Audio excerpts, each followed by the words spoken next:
You ever walk into your own garage and feel like the universe just glitched? Like maybe you stepped into the wrong life for a split second? That was me, Tuesday afternoon.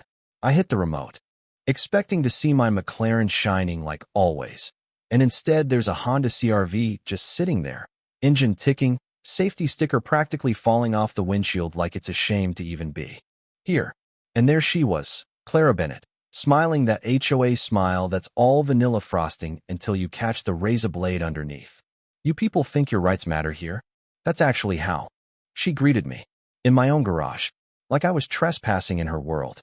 I laughed, but you know the kind of laugh where you're just hanging on so you don't lose it completely? That was me. I could feel my palms digging into each other behind my back, trying to keep it together, because if I didn't laugh, I'd probably end up screaming.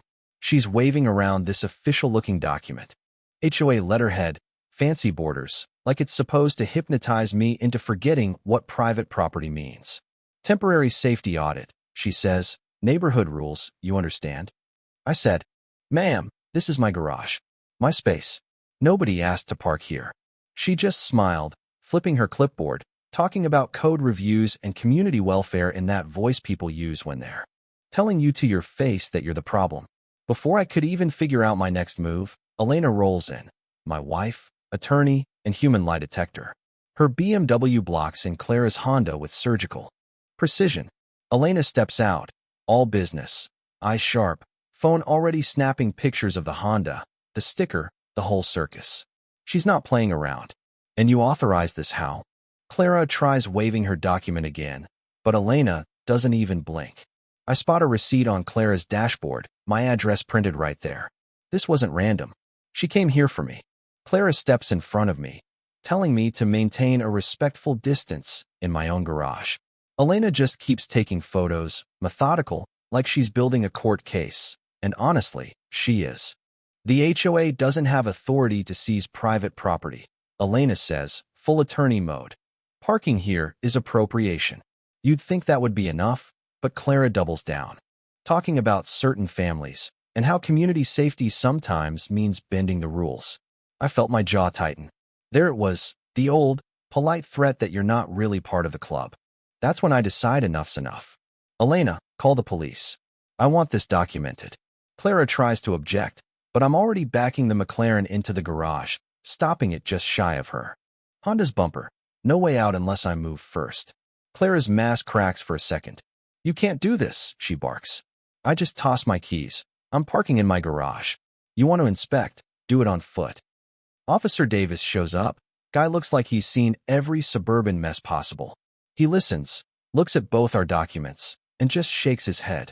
"Ma'am, you can't just park here. This is a civil property dispute." He tells Clara she needs permission, and the look she gives me says this isn't over. As she packs up her papers, she throws out one last warning about contract reviews and higher costs for everyone. Subtle as a sledgehammer. I just smile back.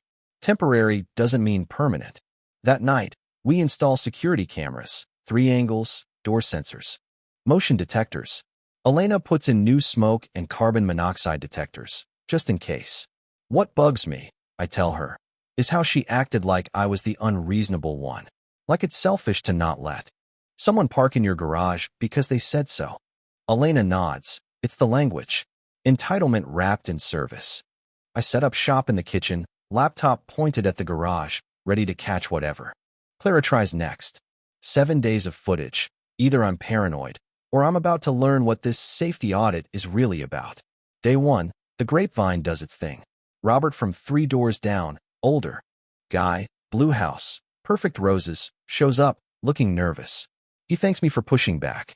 "Clara's been overstepping for months," he says, showing me a flyer she left in his mailbox, plus a video of her directing strangers to park in his driveway for a drainage review.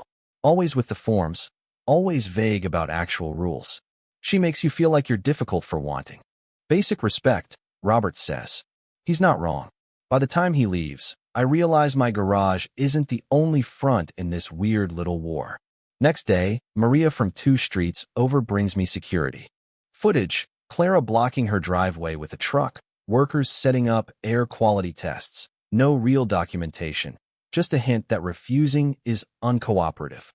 Third morning, I catch Clara at dawn, opening the emergency lockbox by my gate, the one only first responders are supposed to touch. She pulls out a notebook, makes entries, puts it back. I call Elena. That's illegal, she snaps. Bye. Now, neighbors are starting to talk, some in whispers, others in heated group chats. For the first time, people are asking for proof. It snowballs. More neighbors come forward. Someone posts a photo. From inside my garage on the HOA forum, Clara's work, no doubt. People start connecting the dots, reviews, audits, always with her camera, always an excuse. One night, Elena and I pull up a website. She finds on a whim, Bennett Family Storage Solutions. High-res pictures of our garages, our sheds, our workshops, listed for short-term rental. There's my McLaren, my tools, everything. She's selling our private spaces, Elena says, barely keeping her voice steady. We go full detective, screenshots, video clips, everything. Turns out Clara's been using fake audits to gather photos and list them online. She forged stickers, fabricated safety reports, and filed complaints with the insurance company claiming we were all non-compliant. Now, our master insurance policy's under review. 180 homes facing cancellation or massive premium hikes unless we let her finish her audits. I start feeling the heat from neighbors, some begging me to back down just so their bills don't explode. But Elena digs deeper, finding technical standards, codes, and evidence of outright fraud. When the city inspector finally shows up, real badge, real authority, they sweep my garage and find nothing wrong. Zero code violations, zero hazards. Inspector Williams lays it out in front of Clara and a crowd of neighbors. Your reports are baseless. Your authority is fabricated. Clara's defense crumbles. No actual certifications, no legal grounds. The inspector exposes the whole scam, from unauthorized photos to counterfeit documents. Word spreads fast. At the next city council meeting, the room's packed. Clara's fined, banned from HOA positions, and her side business goes up in flames. Clients drop her. Residents start sharing stories, forming real communication lines, demanding documentation from anyone claiming authority. The HOA reforms overnight. City approval now required for any private property inspection, transparent procedures, real accountability. You want to know what changed for me? It wasn't just getting my garage back, or even seeing Clara pay the price. It was the way neighbors rallied, sharing information, standing together, refusing to be shamed for wanting proof. Robert, Maria, Janet, they all started talking openly, and for once the real problem wasn't the guy asking questions, it was the person hiding behind fake paperwork. And the McLaren? It never looked better, sitting right where it belongs. Some nights, I stand there in the garage, tools back in place, cameras set up for real safety, and I think, this is why you stand your ground, even when it costs you. Because letting someone park in your space without permission doesn't just open your garage, it opens the whole community to being taken for a ride. So I'll ask you, was it worth the fight? Would you have caved or doubled down? Drop a comment, let's talk about it. Who's right? Who's wrong? Does justice even matter in a neighborhood standoff like this? If this hit home, hit that like, share your story, and don't let anybody tell you your rights end where their clipboard begins.